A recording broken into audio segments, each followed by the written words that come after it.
Hi, different ആംഗിളിന് വേണ്ടി ആമിർ സംസാരിക്കുന്നു. എന്റെ ഇന്നത്തെ സംസാര വിഷയം ഇന്ത്യയിലെ 145 കോടി ജനങ്ങളും ഇവിടുത്തെ കച്ചവടക്കാരെ കുറിച്ചുമാണ്. ഇന്ത്യൻ സ്വാതന്ത്ര്യ സമര കാലഘട്ടത്തിന് മുൻപേ ഇവിടെ ഒരു കച്ചവട രീതി ഉണ്ടായിരുന്നു. അതായത് മാർക്കറ്റിൽ നിന്നോ അല്ലെങ്കിൽ വില കുറഞ്ഞിട്ട് എവിടുന്ന സാധനം കിട്ടുന്ന അവിടുന്ന് വാങ്ങിക്കൊണ്ടുവന്ന് നമ്മള് നമ്മുടെ സ്റ്റോറിൽ വെച്ചിട്ട് നമ്മളെ ലൊക്കാലിറ്റിയിൽ നമ്മൾ സെയിൽ ചെയ്യുക എന്നുള്ള രീതിയാണ് നമ്മൾ അന്നും ഇന്നും ചെയ്തു വന്നിരിക്കുന്നത്. ഇതിൽ നിന്നും ഡിഫറെന്റ് ആയിട്ട് ചെറിയ വ്യത്യാസങ്ങൾ ഉണ്ടായിട്ടുള്ളൂ. അതായത് പ്രോഡക്റ്റ് പല കമ്പനികൾ ഏറ്റെടുത്ത് നിർമ്മിക്കാൻ തുടങ്ങി. ഈ പല കമ്പനി ഏറ്റെടുത്ത് നിർമ്മിക്കുന്ന പ്രോഡക്റ്റ് ഏജൻസി വഴി നമ്മുടെ ഷോപ്പിലേക്ക് എത്തും. നമ്മുടെ ഷോപ്പിൽ എത്തുമ്പോൾ ഈ സാധനം 5 കമ്പനി ഉണ്ടെങ്കിൽ 5 ഡിഫറെന്റ് റേറ്റ് ആയിരിക്കും. അതിൽ നിന്നും ഏത് റേറ്റ് ആണ് കുറവുള്ള, ഏതാണ് നമുക്ക് സ്വീകാര്യത എന്ന് നോക്കിയിട്ട് നമ്മൾ ആ പ്രോഡക്റ്റ് നമ്മുടെ കടയിൽ വെച്ചിട്ടാണ് നമ്മൾ വിൽപ്പന നടത്തുക. ഇതിന്റെ യഥാർത്ഥ വില എന്താണെന്ന് നമ്മൾ മറന്നുപോയി. സാധനങ്ങളുടെ വില, ഉള്ളി, പച്ചമുളക്, മല്ലിപ്പൊടി, മഞ്ഞൾപ്പൊടി, പഞ്ചസാര, ഇങ്ങനെയുള്ള സാധനങ്ങളുടെ വില യഥാർത്ഥത്തില് കൃഷിക്കാരനും കമ്പനിക്കാരനും മാത്രം അറിയൂ. കച്ചവടക്കാരന് ഈ സാധനങ്ങളുടെ വിലയൊന്നും അറിയില്ല. കടയിൽ ഏത് റേറ്റിനാണ് സാധനം എത്തുന്നത് അതിന്റെ വില മാത്രമേ കടക്കാർക്ക് അറിയൂ. അവരതിൽ നിന്നൊരു മാർജിൻ വെച്ചിട്ട് ചുറ്റുമുള്ള വീടുകളിൽ തന്റെ ലൊക്കാലിറ്റിയിലെ ആളുകൾക്ക് സെയിൽ ചെയ്യുന്ന രീതിയാണ് ചെയ്തു വന്നിരിക്കുന്നത്. ആ ഒരു വ്യത്യാസമാണ് ഇപ്പം നിലവിൽ വന്നിരിക്കുന്നത്. ബട്ട് ഇപ്പം കച്ചവടങ്ങളൊക്കെ കുറഞ്ഞ് കച്ചവടക്കാരുടെ സുവർണ കാലഘട്ടങ്ങളെല്ലാം അവസാനിച്ച് ഇപ്പം കട പൂട്ടേണ്ട അവസ്ഥയാണ് എല്ലാവർക്കും വന്നിരിക്കുന്നത്. ഇതിന്റെ കാരണക്കാര് നമ്മൾ തന്നെയാണ്. ഒന്നാമത്തെ കാരണം, നമ്മുടെ കസ്റ്റമർ നമ്മളിൽ നിന്നും കൊഴിഞ്ഞു പോയിരിക്കുന്നു. അവര് ഓൺലൈൻ പർച്ചേസിലേക്ക് മാറിയിരിക്കുന്നു. ഇന്ത്യ ഡിജിറ്റൽ മാർക്കറ്റിലേക്ക് മാറിയതോടുകൂടി ഇവിടുത്തെ കച്ചവടക്കാർക്ക് കഷ്ടകാലം തുടങ്ങി. രണ്ടാമത്തത് എന്താണെന്ന് വെച്ച് കഴിഞ്ഞാൽ, കച്ചവടക്കാര് ഇന്നവരെ ഓൺലൈൻ പർച്ചേസിങ്ങോ ഓൺലൈൻ സെയിലിങ്ങോ നടത്താൻ തുടങ്ങിയിട്ടില്ല. അവരിപ്പോ ചെറിയ വ്യത്യാസം വന്നിരിക്കുന്നത്, കമ്പനിക്കാർ കൊണ്ടുവരുന്ന സാധനങ്ങൾ സെയിൽ ചെയ്യുക എന്നുള്ള ഒരു വ്യത്യാസം മാത്രം വന്നിരിക്കുന്നത്. പണ്ട് കാലഘട്ടത്തില് കുതിരവണ്ടിയിലും കാളവണ്ടിയിലൊക്കെ 100-150 കിലോമീറ്റർ പോയിട്ട് കൃഷിക്കാരെടുക്കുന്ന സാധനം കൊണ്ടുവന്നിട്ട് വിൽപ്പന നടത്തുമായിരുന്നു നമ്മുടെ മുൻകാലങ്ങളിലെ ആളുകളൊക്കെ. ഇപ്പൊ അത് മാറി. ഇപ്പം കച്ചവടങ്ങൾ വളരെ കുറഞ്ഞ് വലിയ കോർപ്പറേറ്റ് കമ്പനികൾ തലപൊക്കി വന്നു. കച്ചവടം ഇനിയും കുറയും. ഇനി കച്ചവടം ഇല്ലാതാകും. ഓൺലൈൻ സെയിൽ നടത്താൻ വേണ്ടിയിട്ട് ഒരു അവസരം കച്ചവടക്കാർക്ക് കിട്ടിയിട്ടില്ല എന്നുള്ളതാണ് സത്യം. ഓൺലൈൻ സെയിൽ നടത്തണമെങ്കിൽ ഒന്നില്ലെങ്കിൽ വെബ്സൈറ്റ് വേണം, അല്ലെങ്കിൽ സ്വന്തമായിട്ട് ആപ്പ് വേണം. എന്നാൽ മാത്രമേ ഓൺലൈൻ സെയിൽ നടത്താൻ പറ്റൂ. ഇല്ലെങ്കിൽ മറ്റ് കോർപ്പറേറ്റ് കമ്പനികളെ ആമസോൺ, ഫ്ലിപ്കാർട്ട് എന്നുപോലുള്ള കമ്പനികളിൽ ജോയിൻ ചെയ്തിട്ട് ഇതേപോലെ സെയിൽ നടത്തണം. ബട്ട് ആ ജോയിൻ ചെയ്യാൻ GST മുതൽ കുറെ പ്രൊസീജിയർ ഉണ്ട്. അത് സാധാരണ സ്റ്റോറുകൾക്ക്, ചെറിയ ചെറിയ കച്ചവടക്കാർക്ക്, മീൻ കച്ചവടം, പിന്നെ അങ്ങനെയുള്ള ചിക്കൻ കട, ഇങ്ങനെയുള്ള ആളുകൾക്കൊന്നും ഓൺലൈൻ സെയിൽ നടത്താനുള്ള അവിടെ ഓപ്ഷൻ ഇതുവരെ ഉണ്ടായിട്ടില്ല. കോർപ്പറേറ്റ് കമ്പനികൾക്ക് മാത്രമേ ആപ്പ് അതുപോലെ വെബ്സൈറ്റ് ഡെവലപ്പ് ചെയ്യാൻ പറ്റിയിട്ടുള്ളൂ. അവര് ഇതിനൊക്കെ ഒരു ചാർജ്, ആ പ്രോഡക്റ്റ് സെയിൽ ചാർജ് ഈടാക്കുന്നുണ്ട്. അപ്പം നിങ്ങളൊരു പ്രോഡക്റ്റ് ആമസോണോ ഫ്ലിപ്കാർട്ടിലോ വിൽപ്പന നടത്തുന്നുണ്ടെങ്കിൽ അവർക്ക് 25% താഴോട്ട് അവർക്ക് ഒരേ പ്രോഡക്റ്റിനും ഒരേ സെയിലിനും എമൗണ്ട് കൊടുക്കണം. എന്നാൽ മാത്രമേ നിങ്ങളെ പ്രോഡക്റ്റ് അവർ സെയിൽ ചെയ്ത് തരുള്ളൂ. നിങ്ങൾക്ക് ഇന്നവരെ ഇത് സെയിൽ ചെയ്യാനുള്ള ഒരു വഴി ഇന്നവരെ കിട്ടിയിട്ടില്ല. അതുകൊണ്ടാണ് നിങ്ങൾ സെയിലിംഗ് നടക്കാത്തത്. അതുകൊണ്ടാണ് നിങ്ങൾ പർച്ചേസിംഗ് നടക്കാത്തത്. ഓക്കെ, പർച്ചേസിംഗ് ഇന്ത്യയിൽ നടക്കാത്തതിന്റെ കാരണം എന്താ വെച്ച് കഴിഞ്ഞാല്, 100ൽ പരം ഭാഷകളുള്ള ഇന്ത്യയിൽ നമുക്ക് പർച്ചേസ് ചെയ്യാൻ ബുദ്ധിമുട്ടാണ്. പക്ഷെ ഇന്ന് നമ്മുടെ കേരളക്കാർക്ക് മലയാളത്തിന് പുറമെ ഹിന്ദി, തമിഴ്, കന്നഡ ഇങ്ങനെയുള്ള ഒരുപാട് ഭാഷകൾ, ഇംഗ്ലീഷ്, എല്ലാ ഭാഷകളും സംസാരിക്കാനുള്ള കഴിവ് ഇന്ന് നമ്മുടെ കേരളത്തിലെ കച്ചവടക്കാർ നേടിയിട്ടുണ്ട്. അപ്പം ഇനി ചെയ്യേണ്ടതെന്ന് വെച്ച് കഴിഞ്ഞാല്, മറ്റ് സംസ്ഥാനങ്ങളിൽ റേറ്റ് കുറഞ്ഞ സാധനങ്ങൾ ഏതൊക്കെയാണെന്ന് അന്വേഷിക്കുക. അത് അന്വേഷിച്ചിട്ട് ആ സാധനം നമ്മളെ കടകളിൽ എത്തിച്ചിട്ട് നമ്മുടെ പ്രോഡക്റ്റ് നമ്മൾ എന്താക്കുകയും സ്റ്റോറുകളിൽ സെയിൽ ചെയ്യാം. ഇതിലൂടെ നമ്മുടെ കച്ചവടം വിജയിക്കും. എന്നിട്ട് നമ്മുടെ വീടിന്റെ അടുത്തുള്ള കസ്റ്റമറിന്, നമ്മുടെ വീടിന്റെ അടുത്ത് എത്ര വീടുകളുണ്ട്, അത്രയും വീടുകൾക്ക് എന്താക്കണം. ഇപ്പം വീടുകളെല്ലാം ഇപ്പം കേരളത്തിൽ നിന്ന്, കാസർഗോഡ് നിന്ന് സ്റ്റാർട്ട് ചെയ്താൽ തിരുവനന്തപുരം വരെ ഒരു 100 മീറ്റർ സ്ഥലം കാലിയായിട്ട് കാണാൻ കഴിയില്ല. എല്ലാ സ്ഥലങ്ങളും കടകളും കച്ചവടങ്ങളാണ്. അതായത് കേരളം മൊത്തം ഒരു സിറ്റിയായി മാറിക്കഴിഞ്ഞു. അപ്പം അതുപോലെ ജനങ്ങൾ തിങ്ങി നിറഞ്ഞു. എവിടെയും കാലിയായിട്ടുള്ള സ്ഥലങ്ങളില്ല. എല്ലാം കംപ്ലീറ്റ് ആയി, വീടുകളായി, ഫ്ളാറ്റുകളായി. അപ്പം അവസരങ്ങളും കച്ചവടങ്ങളും കൂടാനേ വഴിയുള്ളൂ. നമ്മൾ ഏറ്റെടുത്ത വഴി നമ്മൾ ശരിയല്ലാത്തതുകൊണ്ടാണ് നമ്മുടെ കച്ചവടം ഇപ്പം കുറഞ്ഞതും ഇനി കൂട്ടാൻ പോകുന്നതും. നമ്മൾ ഇതിൽ നിന്ന് മാറ്റങ്ങൾ വരുത്തി നമ്മൾ മുന്നോട്ട് പോയാൽ മാത്രമേ നമുക്ക് കച്ചവടങ്ങൾ നല്ല രീതിയിൽ കൊണ്ടുപോകാൻ പറ്റുള്ളൂ. അല്ലെങ്കിൽ 25 വർഷമായി 30 വർഷമായി എനിക്കിങ്ങനെ ഒരു കട ഉണ്ടായിരുന്നു എന്ന് ഒരു സ്വപ്നം പോലെ പറയേണ്ടി വരില്ല. അതിനു മുൻപ് നമ്മൾ ചെയ്യേണ്ട കാര്യങ്ങൾ എന്താണെന്ന് വെച്ച് കഴിഞ്ഞാൽ ഓൺലൈൻ പർച്ചേസിംഗും ഓൺലൈൻ സെയിലിംഗും തുടങ്ങുക എന്നുള്ളതാണ്. അതിനുള്ള ഒരു വഴിയാണ് ജി ആപ്പ്. ജി ആപ്പ് എന്നുള്ള വാട്സപ്പ്, ഫേസ്ബുക്ക് നമുക്ക് ഫ്രീ ആയിട്ടാണ് കിട്ടിക്കൊണ്ടിരിക്കുന്നത്. നമുക്ക് അത് യൂസിംഗും ഫ്രീ ആണ്. നിങ്ങൾ ആദ്യം ചെയ്യേണ്ടത് ജി ആപ്പ് ഡൗൺലോഡ് ചെയ്ത് അതിനെക്കുറിച്ച് പഠിക്കുക എന്നുള്ളതാണ്. ഇപ്പം പ്ലേ സ്റ്റോറിൽ ജി എന്നടിച്ചു കഴിഞ്ഞാൽ കിട്ടും. നിങ്ങൾ ഈ സാധനം ഡൗൺലോഡ് ചെയ്തതിനു ശേഷം നിങ്ങൾ ഇതിനെക്കുറിച്ച് നന്നായിട്ട് പഠിക്കും. നിങ്ങളെ സാധനങ്ങളൊക്കെ നിങ്ങൾ ഇതിലേക്ക് പേസ്റ്റ് ചെയ്യും. GST വിഷയങ്ങളോ അല്ലെങ്കിൽ ക്യാഷ് ട്രാൻസ്ഫറോ ഒന്നുമില്ല ഇതിൽ. നിങ്ങളെ പ്രോഡക്റ്റ് നിങ്ങൾ പേസ്റ്റ് ചെയ്യുക.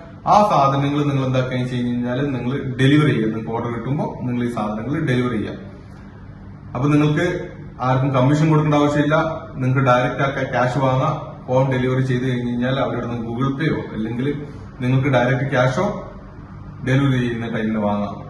നിങ്ങൾ ഡെലിവറി സ്റ്റാർട്ട് ചെയ്തിട്ടില്ലെങ്കിൽ കച്ചവടം പിന്നെയും മോശമാവും. നിങ്ങൾ എത്ര വലിയ കട ഇട്ടിട്ടും കാര്യമില്ല. ആ കട ചുരുങ്ങിപ്പോവും, കച്ചവടം കുറഞ്ഞു പോകും. കാരണം എല്ലാവരും ഓൺലൈൻ പർച്ചേസിംഗ് ആണ് നടത്തിക്കൊണ്ടിരിക്കുന്നത്. നിങ്ങൾ അതിലേക്ക് മാറിയിട്ടില്ലെങ്കിൽ കച്ചവടക്കാരെന്നുള്ള ആ ഒരു യുഗം അവസാനിച്ചു. ഇത് ഇപ്പം പ്ലേ സ്റ്റോറിൽ നിങ്ങൾ ജി എന്നടിച്ചു കഴിഞ്ഞാൽ JII എന്നടിച്ചു കഴിഞ്ഞാൽ നിങ്ങൾക്ക് ആപ്പ് ഡൗൺലോഡ് ചെയ്യാം. അതിൽ ടോട്ടൽ 4 ഫേസ് ആണുള്ളത്. ഒന്ന് മാനുഫാക്ചേഴ്സ്. നിങ്ങൾ എന്തെങ്കിലും സാധനങ്ങൾ നിർമ്മിക്കുന്നുണ്ടെങ്കിൽ ആ സാധനങ്ങൾ ഇതിലെന്താ വെച്ച് കഴിഞ്ഞാൽ പേസ്റ്റ് ചെയ്യുക, ഇതിൽ ആഡ് ചെയ്യുക. രണ്ടാമത്തത് ഡീലറാണ്. മൂന്നാമത്തത് ലേബറാണ്. നാലാമത്തത് കസ്റ്റമറാണ്. ഈ 4 പേരും ഒരു കൈയെന്നത് പോലെ ജോയിന്റ് ആയാൽ മാത്രമേ കാര്യങ്ങൾ കൂടുതൽ എളുപ്പമാവുള്ളൂ. അപ്പം ഫേസ്ബുക്ക് പോലെ ഒരു ഫ്രീ ആയിട്ടുള്ള ഒരു ആപ്പാണ്. ഒന്നാമത്തെ സ്റ്റെപ്പാണ് മാനുഫാക്ചേഴ്സ്. ചെറുകിട മാനുഫാക്ചേഴ്സ് അവരവരെ പ്രോഡക്റ്റ് നിർമ്മാണത്തിന് വേണ്ടി അവരെ റോ മെറ്റീരിയൽസ് പർച്ചേസിംഗ് നമ്മുടെ ആപ്പിൽ മാനുഫാക്ചർ ടു മാനുഫാക്ചർ കണക്ടിങ് ആവും. അവർക്ക് പർച്ചേസിംഗ് ഇന്ത്യയിൽ ഉടനീളം അവർക്ക് എന്താക്കുക വെച്ച് കഴിഞ്ഞാൽ അവരുടെ റോ മെറ്റീരിയൽസ് റേറ്റ് എവിടെയാണ് കുറവുള്ളതെന്ന് വെച്ച് കഴിഞ്ഞാൽ സെർച്ച് ചെയ്യാം. അവരുടെ പ്രോഡക്റ്റ് ലേബർ അവൈലബിലിറ്റി വേണമെങ്കിൽ, അതായത് ഇന്ത്യയിൽ എവിടെയാണ് നമുക്ക് ഇന്നേ പ്രോഡക്റ്റ്, ഫോർ എക്സാമ്പിൾ കാർപ്പൻറ്റേഴ്സ്, ഇന്ത്യയിൽ എവിടെയൊക്കെ റേറ്റ് കുറഞ്ഞിട്ട് നമുക്ക് കാർപ്പൻറ്റേഴ്സിന് കിട്ടും എന്ന് നമുക്ക് സെർച്ച് ചെയ്യാം. അവരെ നമുക്ക് കൊണ്ടുവന്ന് അവരെ കൊണ്ട് പ്രോഡക്റ്റ് ഉണ്ടാക്കിക്കാം. പ്രോഡക്റ്റ് ഉണ്ടാക്കിയതിനു ശേഷം നമ്മുടെ ഈ മാനുഫാക്ചറിംഗ് പേജിൽ പേസ്റ്റ് ചെയ്യാം. പേസ്റ്റ് ചെയ്ത് കഴിഞ്ഞാൽ ഇത് ഡീലേഴ്സ് മൊത്തം കാണും. ഡീലേഴ്സിന് മൊത്തം കാണാൻ കഴിയും. ഡീലേഴ്സ് ഈ സാധനങ്ങൾ കണ്ടു കഴിഞ്ഞു കഴിഞ്ഞാൽ അവരുടെ അടുത്ത് പർച്ചേസിംഗ് ചെയ്യാം. ഡീലർമാർക്ക് നിർമ്മാണ ചെലവ് കഴിഞ്ഞതിന് ശേഷം എന്താണ് അതിന്റെ വില എന്നുള്ളത് ഒരു കച്ചവടക്കാരന് ഡയറക്റ്റ് മാനുഫാക്ചറേഴ്സ് കണക്ട് ഉണ്ടെങ്കിൽ അറിയാൻ പറ്റും. ആ മാനുഫാക്ചറേഴ്സിൽ നിന്ന് സാധനങ്ങൾ വാങ്ങി സ്വന്തം സ്റ്റോറിൽ എത്തിച്ചതിന് ശേഷം, ഫോർ എക്സാമ്പിൾ ഉള്ളി, ഇടയ്ക്ക് ഉള്ളിക്ക് ഭയങ്കരമായിട്ട് വില കൂടുന്നറിയാം. 200-250 രൂപയൊക്കെ വില പോയ കാലഘട്ടം ഉണ്ടായിരുന്ന ടൈം ഉണ്ടായിരുന്നു. അത് എന്താണെന്ന് വെച്ച് കഴിഞ്ഞാല് കോർപ്പറേറ്റ് കമ്പനികൾ, കോർപ്പറേറ്റ് ഗ്രൂപ്പുകൾ, സിൻഡിക്കേറ്റ് ഗ്രൂപ്പുകൾ, ഇങ്ങനെയുള്ള ആളുകളൊക്കെ എന്താണെന്ന് വെച്ച് കഴിഞ്ഞാൽ 1000 പേര് ചേർന്നിട്ട് ഒരാൾ 1 കോടി രൂപ എടുത്താൽ, 1000 പേര് ചേർന്നാൽ 1000 കോടി രൂപ എടുത്താൽ ഒരു സീസണിലെ മൊത്തം ഉള്ളിയും ഇന്ത്യയിലുള്ള കൃഷിക്കാരിൽ നിന്ന് വാങ്ങാൻ പറ്റും. കുറഞ്ഞ വിലക്ക് അവര് മൊത്തം പ്രോഡക്റ്റും വാങ്ങി 3 ദിവസം സ്റ്റോക്ക് വെച്ച് കഴിഞ്ഞാൽ ഈ സാധനത്തിന് വില കൂടും. അവര് വിചാരിച്ച വിലക്ക് അവർക്ക് വിൽക്കാൻ പറ്റും. അപ്പം ചില കൃഷിക്കാര് ഈ സാധനം വിറ്റിട്ടുണ്ടാവില്ല. അവര് ലക്കിലി രക്ഷപ്പെടും. ബാക്കിയുള്ളവര് പഴയതുപോലെ തന്നെ 1000 പേരടങ്ങുന്ന ഒരു സിൻഡിക്കേറ്റ് അവരെ എമൗണ്ട് വെച്ചിട്ട് ഇന്ത്യയിലെ മൊത്തം ഉള്ളി വാങ്ങിക്കഴിഞ്ഞാൽ റേറ്റ് മാറും, സിറ്റുവേഷൻ മാറും. അപ്പം ലാഭം ഉണ്ടാക്കുന്നുള്ള ഇങ്ങനെ കോർപ്പറേറ്റ് കമ്പനികൾ മാത്രമാണ്. അപ്പം നമ്മൾ എന്ത് ചെയ്യേണ്ടത് വെച്ച് കഴിഞ്ഞാല് ഈ ഉള്ളി എവിടെയാണ് കൃഷി ചെയ്യുന്നത് അവരുടെ നേരിട്ട് വാങ്ങാനുള്ള വഴികൾ തേടുക എന്നുള്ളതാണ് നമ്മളിവിടെ പോയി. അങ്ങനെ നമ്മൾ തേടിയിട്ട് അങ്ങനെ നമ്മൾ സെയിൽ ചെയ്തിട്ടില്ലെങ്കിൽ വരുന്ന വിഷയം എന്താ വെച്ച് കഴിഞ്ഞാല് നമ്മുടെ ഓരോ പിൻകോഡ് ബേസിലുള്ള ഓരോ ഏരിയയിലും ഓരോ സ്റ്റോർ വരും. ആ സ്റ്റോറിൽ നിന്ന് എന്താക്കും വെച്ച് കഴിഞ്ഞാല് കോർപ്പറേറ്റ് കമ്പനികൾ വില കുറച്ചിട്ട് സാധനങ്ങൾ ഒന്ന് ഫ്രീ എന്നുള്ള രീതിയിൽ അല്ലെങ്കിൽ 2 ഫ്രീ എന്നുള്ള രീതിയിൽ നമ്മുടെ വീടുകളിൽ എത്തിക്കാൻ തുടങ്ങും. അപ്പൊ നമുക്ക് എന്ത് ചെയ്യാൻ കഴിയില്ല, ഈ സാധനങ്ങൾ നമുക്ക് നമ്മളെ കടയിലുള്ള സാധനങ്ങൾ വിൽക്കാൻ കഴിയില്ല. അതിനേക്കാൾ വില കുറച്ചിട്ട് എന്തുണ്ടാവും, ഈ സ്റ്റോറിൽ നിന്ന് വിൽപ്പന നടത്തിക്കൊണ്ടിരിക്കും. അതും ഹോം ഡെലിവറി ചെയ്തുകൊണ്ടിരിക്കും. നിങ്ങൾ ഹോം ഡെലിവറി ചെയ്യാൻ നിങ്ങൾക്ക് കഴിയില്ല. ഒരു 3 കസ്റ്റമർ ഒരു കടയിലോട്ട് വന്ന് ക്യൂ നിന്ന് കഴിഞ്ഞാൽ നിങ്ങൾക്ക് ഡീൽ ചെയ്യാൻ പറ്റിയ ഒരൊറ്റ കസ്റ്റമറെ, കാരണം നിങ്ങളുടെ കടയിൽ ഒരു സ്റ്റാഫ് പോലും ഉണ്ടാവില്ല, നിങ്ങളാണ് ഹാൻഡിൽ ചെയ്യുക.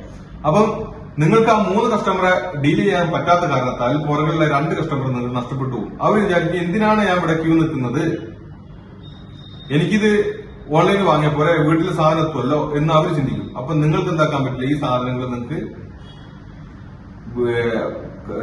വിൽപ്പന നടത്താനോ കസ്റ്റമറെ നിലനിർത്താനോ നിങ്ങൾക്ക് കഴിയില്ല.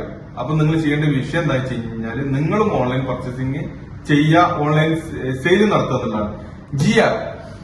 ജി ആപ്പ് നിങ്ങൾ സബ്സ്ക്രൈബ് ചെയ്തിട്ട് നിങ്ങൾ മാനുഫാക്ചറിന്റെ പേജിൽ ചെയ്യുക, രജിസ്റ്റർ ചെയ്യുക. നിങ്ങൾ ഡീലറേഴ്സ് ആണെങ്കിൽ ഡീലർ പേജ് നിങ്ങൾ രജിസ്റ്റർ ചെയ്യുക. നിങ്ങളുടെ കടയിലുള്ള എല്ലാ പ്രോഡക്റ്റും നിങ്ങൾ എന്താക്കി വെച്ച് കഴിഞ്ഞാൽ അതിലേക്ക് പേസ്റ്റ് ചെയ്യുക, സേവ് ചെയ്യുക. ഫോട്ടോ സേവ് ചെയ്തതിനു ശേഷം നിങ്ങൾ എത്ര കസ്റ്റമർ ഉണ്ട് ആ കസ്റ്റമറോട് നിങ്ങൾ പറയാ ഓൺലൈനിൽ നിങ്ങൾ സാധനം ഹോം ഡെലിവറി ചെയ്യുന്നുണ്ട്, ഇതുപോലെ റേറ്റ് കുറവാണ്. നിങ്ങൾ എന്ത് ചെയ്യണമെന്ന് വെച്ച് കഴിഞ്ഞാൽ ഈ ആപ്പ് വഴി നിങ്ങൾക്ക് എന്താക്കാം, നിങ്ങൾക്ക് സാധനം പർച്ചേസ് ചെയ്യാം എന്ന് കസ്റ്റമർക്ക് നിങ്ങൾ പറഞ്ഞു കൊടുത്തു കഴിഞ്ഞാൽ നിങ്ങളുടെ കസ്റ്റമറെ നിങ്ങൾ എന്ത് ചെയ്യാൻ വെച്ച് കഴിഞ്ഞാൽ ക്രിയേറ്റ് ചെയ്ത് നിങ്ങൾ ബിസിനസ് ഡെവലപ്പ് ചെയ്യാം. ഓൺലൈൻ പർച്ചേസിംഗിൽ കസ്റ്റമർ നടത്തുന്ന ഓൺലൈൻ പർച്ചേസിംഗിൽ ഒരു പ്രോഡക്റ്റിന്റെ റേറ്റ് ഓൺലൈനിൽ കൂടുതലാണെങ്കിൽ വീടിന്റെ അടുത്തുള്ള കടകൾ അതിനേക്കാൾ കുറഞ്ഞ വിൽപ്പന നടത്തുന്നുണ്ടാവും. അപ്പം ചെയ്യേണ്ട കാര്യം എന്താണെന്ന് ചോദിച്ചു കഴിഞ്ഞാൽ ചില സാധനങ്ങൾ നിങ്ങൾ വാങ്ങുന്ന ഓൺലൈൻ പ്രോഡക്റ്റ് ചിലപ്പോൾ ഡൽഹിന്നോ ബോംബെന്നോ മറ്റോ ആയിരിക്കും നിങ്ങൾ വാങ്ങുന്നത്. പക്ഷെ അതേ സാധനം കടകളിൽ ഉണ്ടാവും. അവര് ആ റേറ്റിനേക്കാൾ കുറവ് കടകളിൽ നിന്ന് കിട്ടാനുള്ള സാധ്യത വളരെ കൂടുതലാണ്. ഓൺലൈൻ സെയിലിംഗ് നടത്തുന്നത് വെച്ച് കഴിഞ്ഞാൽ ബ്രാൻഡഡ് ഐറ്റംസ് ഓഫർ റേറ്റിന് വിൽപ്പന നടത്തുമ്പോൾ നമ്മൾ വിചാരിക്കും എല്ലാ സാധനത്തിനും വില കുറവാണ്. അങ്ങനെയല്ല, ബ്രാൻഡഡ് ഐറ്റംസ് ഇതേപോലെ കമ്പനികൾ പർച്ചേസ് ചെയ്ത് സെയിൽ നടത്തുമ്പോൾ ഓഫർ ഇട്ട് കൊടുക്കും. ചെറിയ ചെറിയ പ്രോഡക്റ്റിനൊക്കെ വീടിന്റെ അടുത്ത് തന്നെയാണ് വില കുറവും. അവരെ നിലനിർത്തുക എന്നുള്ളതാണ് വീടിനടുത്തുകളുള്ള നമ്മുടെ ലൊക്കാലിറ്റിയിലുള്ള ആളുകൾ ചിന്തിക്കേണ്ട കാര്യം.